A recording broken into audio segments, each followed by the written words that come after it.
everybody. Sean and Kelly here, Price and Price Group of Samson Properties. And what are we talking about today? Today we're talking about 5 ways to turn your primary home into launching your investment property career. That's right. All right, here we go. I'm excited. Me too.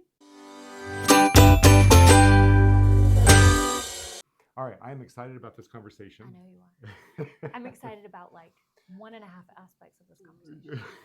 And I'll know as soon as we hit it. Okay, so why would you... Do I have dancing space? I'm sure you will find it. All right, so the reason we're talking specifically about how to use your primary residence to begin your investing career is because if you go and you try to buy an investment property, you're going to have less favorable terms. You're going to have higher interest rates. You're going to have a larger down payment. So these are ways that you can use the advantages of purchasing a primary home and turn it into movement where you can start either beginning your investment portfolio or earn up to $250,000 a year tax-free. Yes. All right, here we go. Okay.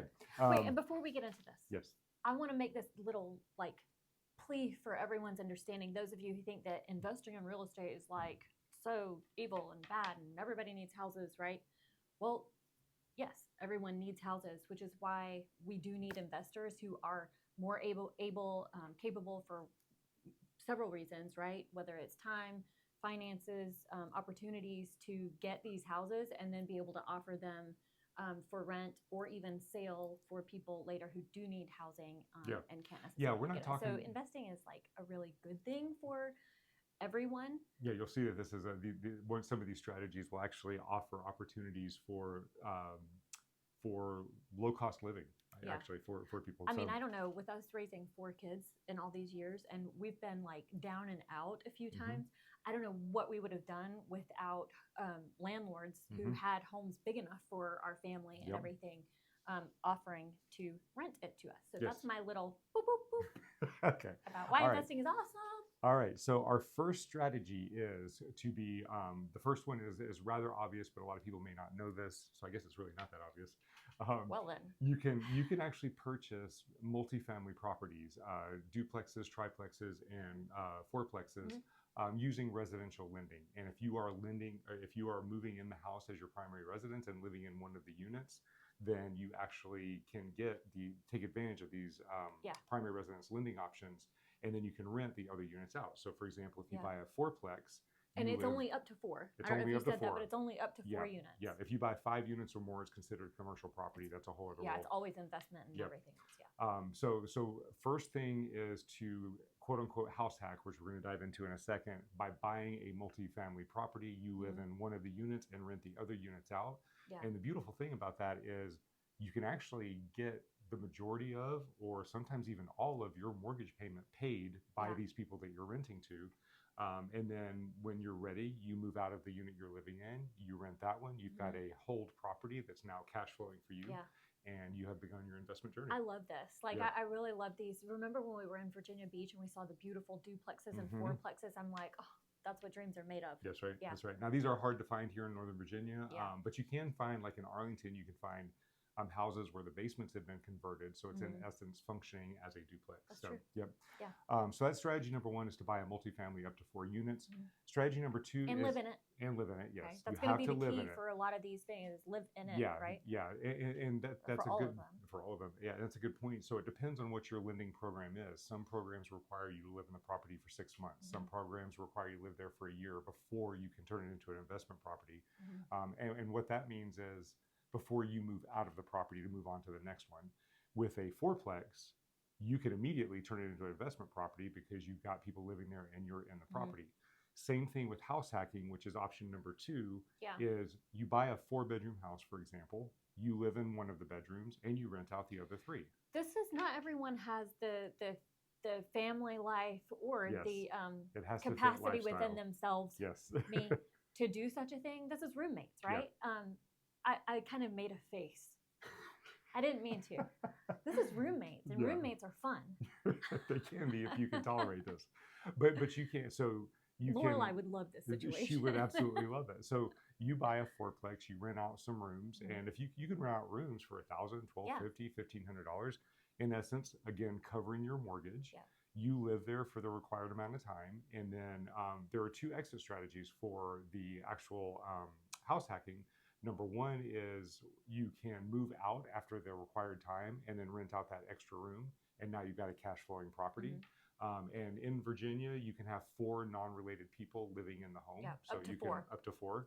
Mhm. And option number 2 is you could exit the property. We'll talk a little bit more about this in a hybrid model here in just a couple minutes. Yeah, and that required amount of time is what 2 years, right? For the hybrid, that's if you're going to exit and sell the property. I got Yeah, but if you're looking for building a portfolio, a buy and hold portfolio, Yeah. you house hack, you live in it, then you move out and go buy the next property, and you've got this house. And so that would be at least a year, right? Because usually a lender would Yeah, based require on you to lender live in it requirements. for 1 year. That's right. That's right. And the That's right. benefit to this is, so let's say you get a 3.5% conventional loan, Mhm. and you live in it for a year. Then you move into the next house. Well, instead of putting 20% down on that second house, you can do another conventional 3.5% loan, assuming that the numbers work and the Right, limits because are the met. first one would turn into your investment property, and you'd be moving into Yep. your new primary That's residence. right. And we're not going to go into this, but once that other property turns into an investment property, you now have the benefits of depreciation, tax write-offs, different things like that. So, so glad you house love all hacking. that stuff. So that is house hacking. Yes, that was number 2. Yep. And number 3 is Kelly's favorite, The live and the flip. live and flip. I Yes. love the live and flip. I love it. I love it. I love it. It's like everything I love. It's my brand soul essence. Thank you, Yes. Kat Karoy. Yep. My BSE. That's right. Option number 3, Kelly's bread and butter, the live and flip. It's the live and flip, The live baby. and flip. Okay. I love me a good live and flip. Yes. So before we get into all the benefits that Kelly's going to tell us about for the live and flip, I'll The- restrain myself. you know, this is right. Yeah, share. The financial benefits are, number 1, you have appreciation. So a house appreciates over time, in general. Number 2 is you have forced appreciation. If you buy a house that needs repairs, Yes, and baby. you can Yes. increase the value by the repairs that you put in. Mhm. And item number 3 is you can sell the house as a single person for up to $250,000 profit, tax-free. Profit. Tax-free. Profit. And then, or as a married couple, up to $500,000 Mhm. tax-free. Consult your accountant. We are not accountants, but these are the capital gains rules as we know them. We've actually done so well in our current home so far with the forced appreciation. Combined a little bit with the forced appreciation combined with what? Wait, which is which? Am I forcing it, or am I like? You're forcing it. Appreciation is market appreciation. Yeah. Me, Yeah. I'm forcing. I'm forcing. I'm gonna remember that. That's right. With both of them combined, that there is going to come a time where it's like you're gonna cut me off. We're gonna have to pay taxes. Yeah. No, So if you're gonna cut me off, I don't want to pay taxes. just to if prove how you're good you gonna cut did. me off, you're going to then we're gonna be like sell it so I can do some more. Yeah, that's right. That's right. Yeah, that's right. Yeah. Okay. Yeah, So that's so right. how do you force appreciation? You can buy a house that needs updates, that doesn't present perfectly well. You This have to doesn't make. have to be a complete dump, Yeah, right? it does not doesn't have to be a dump. like what they're saying is an investment property. It doesn't have to be that. No, you can take a house that has beautiful brand new carpet and put hardwoods in, and you just up the value of the home. Or has GE appliances and you put in monograms.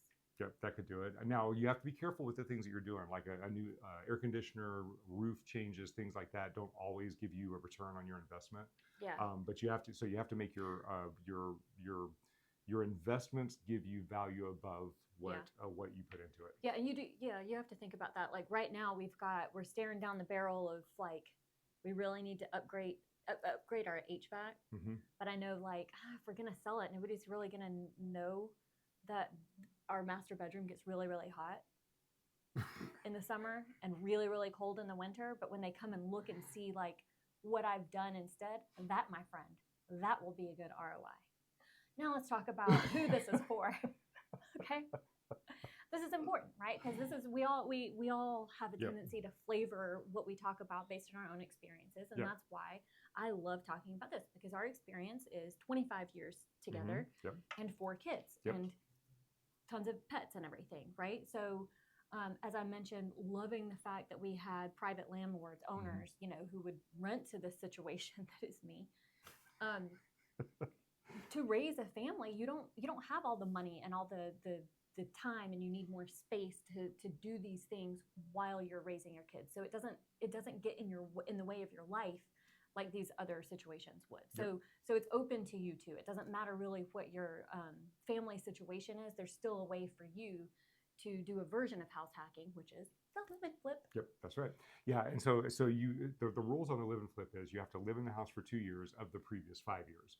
So you can, as long as you lived in the house and it was your primary residence, at that 2-year mark, you can sell that property at any time up to the 5-year mark without That's paying right. taxes on that. So we're a Niceville house. Yeah, so our Niceville house, we lived in that house. We actually lived in it for 3 years.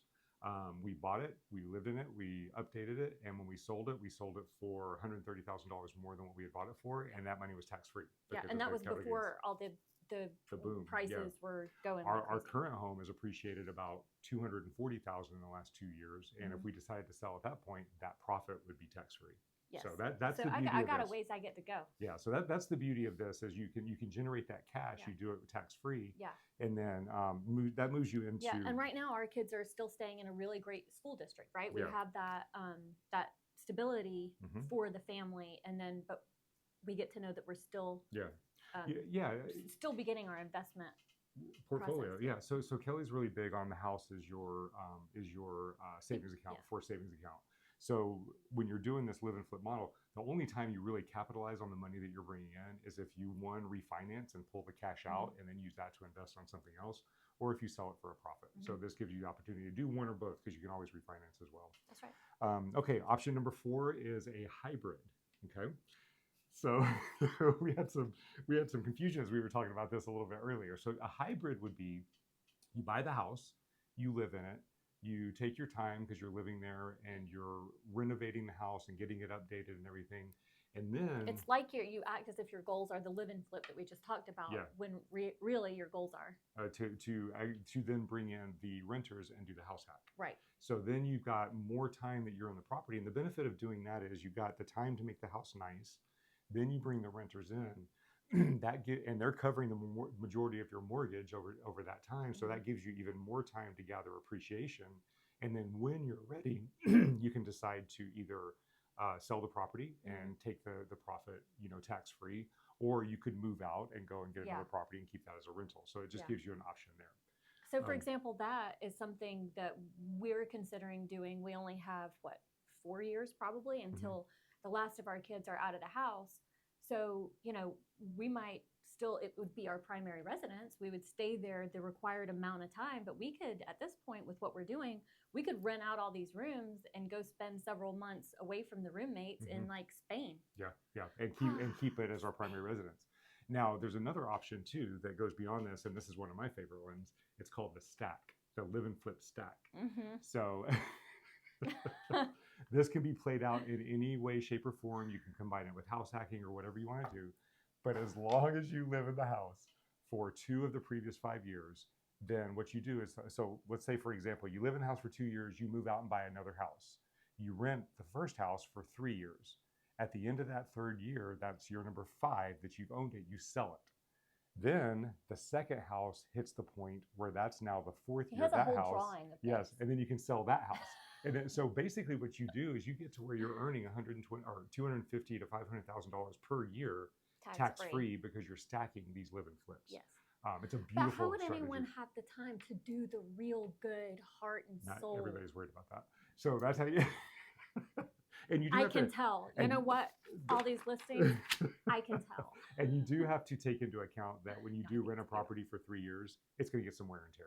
So you have to weigh all these things. So, but these are ways that you can do this. You can get into a primary residence with as little as 3.5% down or 0% down if you're in VA, and start your investment journey. And you can do it again by what was number 1?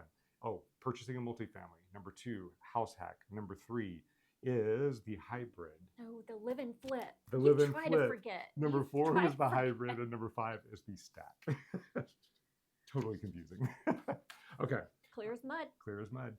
Okay. Oh, so how do you purchase these houses? Again, these are the purchase options that you have with traditional primary home lending. All kinds of options. You got to talk to your lender. In fact, we're going to talk to Tatiana about one of those options, which is a rehab loan, where you can actually buy the property and finance the rehab into the purchase. So she's going to go into all those details with us. All right, everybody, it's time for this week's Mortgage Minute with Tatiana from Prosperity Home Mortgage. Hello, and happy day after Halloween. Hi, guys. How are I have you? a feeling you got spooky news. That's my Yeah. guess. I have spooky news. Yeah, as Yeah. always. Let me see. Right. So yeah. So the rates went up again, the fifth consecutive week, 6.78 on conventional, 6.67 on jumbo, so it's a little bit better. FHA 6.43. So, with all this, elections and job reports and oil prices, it's a roller coaster actually. The rates were going up. Last night this morning they dropped a little bit. Now they're going back up again. So we have fun watching them jumping up and Yeah, down. they got over 7 at one point, didn't they? Didn't they hit like 7.03 at one point this week? Yeah, yes, they did actually. The different charts showing different rates. So this one right here, and I have disclaimer here. It's based on 780 score and more than 40% down payment. So that's Got why it. it's showing a little bit lower. If it's 20% down or 10.5, it's about the same interest rate, and it's around 7%, definitely. Yeah. So rates are up. If someone is waiting for elections and they think that magic is gonna happen, I would not recommend floating Yeah. unless you have a couple of months to go. If Oh, wow. Yeah, so I don't You know. said you would not recommend floating at this No, point? no, I wouldn't, because it's too volatile, and we don't know Yeah. what's gonna happen. I don't think um either party wins, they're gonna do something with rates. It's Mm, just, I don't think if it drops, it's not gonna drop drastically. So okay. Yeah. Yeah, and it's certainly trending up. So I agree with that. When I it saw it hit Mm, over 7, I was like, oh man, it's been a little bit. Even though it's still not a bad interest rate, it's just compared to where it was going, it's a little bit higher. yeah. Yeah, so this chart is right here. I don't know if you can see October 6th, and now in Yeah. November, it's gradually, steadily going up. Yep. Yeah. Yep. Yeah, Wow. Okay. So recommend locking then. I recommend locking. I do. Okay. Yep. Yeah. Okay. Okay. All right. Very Good. good. Thank you. I mean, crappy, but thanks. Thanks for that. Would you dress up like a witch last night? It's all Tatiana's fault. We celebrate Halloween every year. I have the closet full of Halloween costumes. I don't know. I think I can open a store, but I never had a witch costume. Never ever. I don't know why, Really? but I have I'm everything else. Can I raid your Halloween costumes next year? Because this year was the first year I did not dress up. Absolutely. I have a lot. Very good You can use ones our too. T-Rexes. I'll remember that. Yeah. All right. Okay, so we have our weekly question. We just shot a video on how to use your primary home as an investment and how to use that to start building your investment portfolio. And one of the things that we brought up was a rehab loan that people can get where they can actually do the repairs. So we didn't know all the details on how Yeah. that works. So what can you tell us about that? What can you help us understand? Yeah, so the rehab loan, they have two options, conventional or FHA. FHA, widely known as 203K loan, it's a rehab loan. Basically, you borrow money to repair a property, right? So and you can actually do it with a purchase or refinance. So if you already have existing home and you need to get money out and maybe you don't have that much equity to take money for repairs, you can do a rehab loan. So the way it Okay. works, let's say it's a purchase, right? So there's a property Mm, that maybe it's in okay condition. I mean, it will pass inspection to get a mortgage on, but it's dated, it's original, and you know that you need to change everything in there, but you don't have enough money. What you do is you get a bid from construction company that lays out what's going to be done and how much is going to cost labor and materials, and you present that bid to appraiser. An appraiser would give an after repair value, meaning right now house worth 600,000, but after all these repairs, it's gonna worth 800,000. So they take the repairs in consideration, and so then you get a mortgage. So you can put as little as, depending on the program, you can put as little as 3, 5, or 3.5% down, but and then you get additional funds for the repairs. Let's say you need 50,000.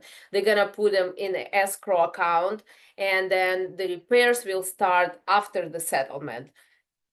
And you can draw money in portions. Important to know that the company that will do repairs, it needs to be approved by the lender. It has to be general contractor. You can't really do it yourself, especially if you're not a general contractor.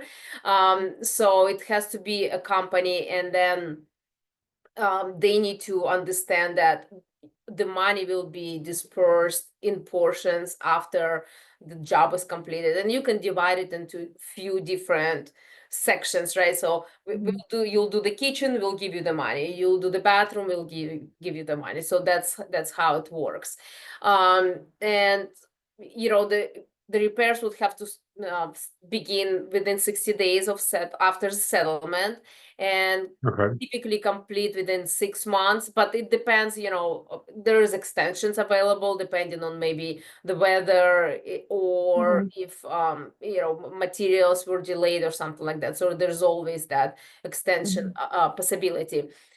So it's good option for someone who doesn't have money, or it's really good option when the property is really distressed. You cannot get financing on it unless you buying it in cash or doing this renovation loan. Okay. So that's basically, in a nutshell, that's how it works. Okay.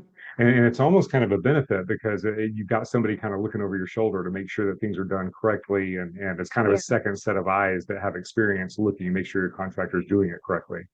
Right, and it depends on how much work needs to be done. The money wise, they have limited or standard renovation process. If it's more than 35,000, typically they would need to have inspectors coming in and checking it out. Okay. Very good.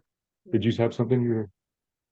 I did have a question. So it's within standard limits. So I guess it would be difficult to get one of these and try to get like one of the more boutique construction companies, right? One of the more customs that charge a lot more, right? You would probably have to get hire someone to do more the standard. I think it all depends on after the repair value, how it's gonna be. If you just do some basic stuff, I would think that it depends on what they do, what type of materials, and if the cost will be justified with after the repair value, then it's fine.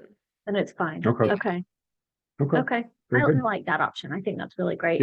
Because then if it's a distressed property, it would be understood that it doesn't have to pass all the usual inspections in the beginning, right? Because that's going to be figured into the repairing. Exactly. That's why when the property is in really bad condition, this rehab loan is the only option when you're trying to get a mortgage, because we don't require, in regular situation, we would require repairs to be done. If there is, let's say, electrical wires are exposed, right?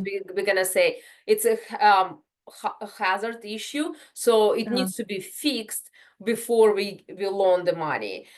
In this situation, because we know it's going to be done and we're holding the money in there, so it's a special loan. That's why we allow them to settle even though the property does not meet the standards. Okay, so it could be an as-is property then. Exactly. Okay. Good.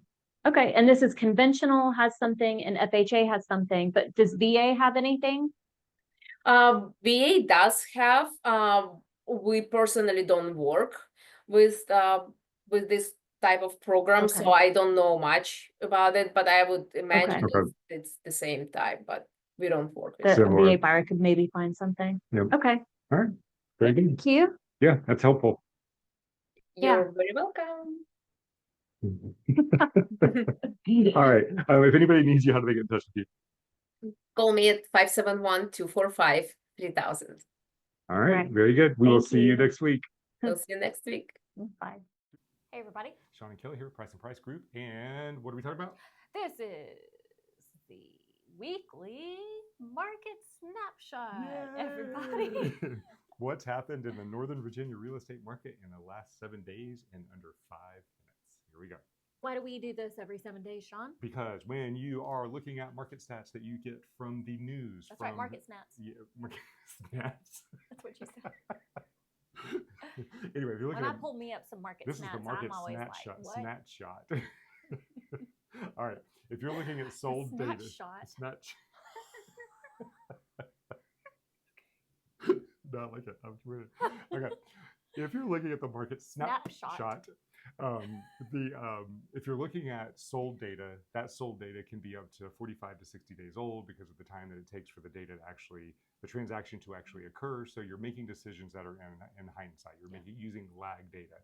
So we are looking at this because this is leading data. This tells us what's happened in the last 7 days, how many new properties are on the market, how many properties have gone under contract, what is the demand versus supply, and how do you strategize that appropriately. So That's why we do it. That's why. Okay. Okay, everybody, All this right. first graph we have the black and white squiggly line. That is the buyer activity.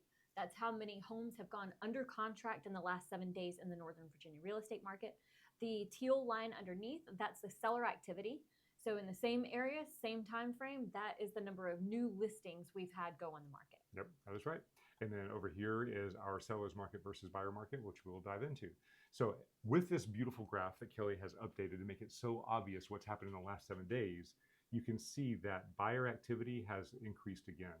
So our trend for buyer activity is somewhat flat. That's fine, but what has been significant is this decrease in inventory over the last several months. And what's happened again is that it decreased more.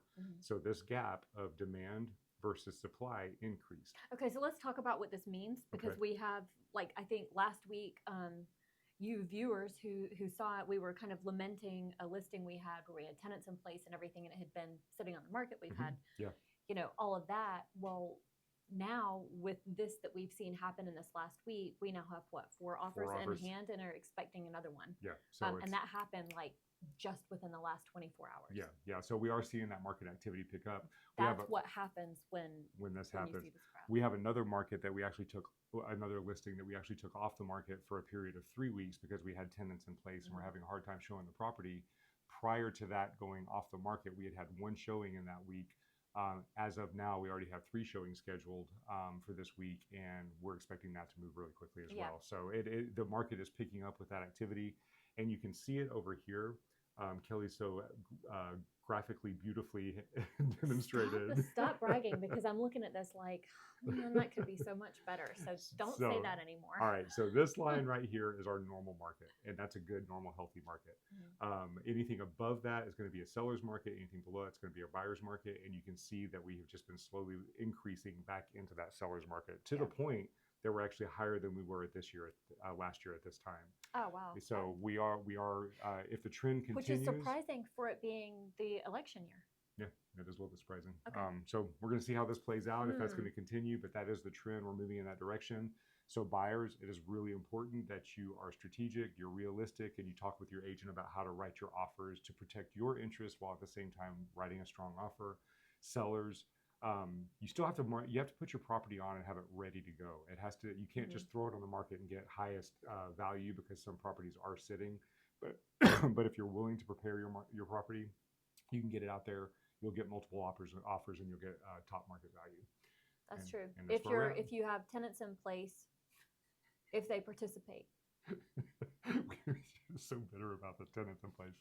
All right. And okay. I love tenants, right? It's just hard to sell with them in place. It really is. Okay. We will see you guys on next week's report. If you have any questions, feel free to reach out to us. Bye.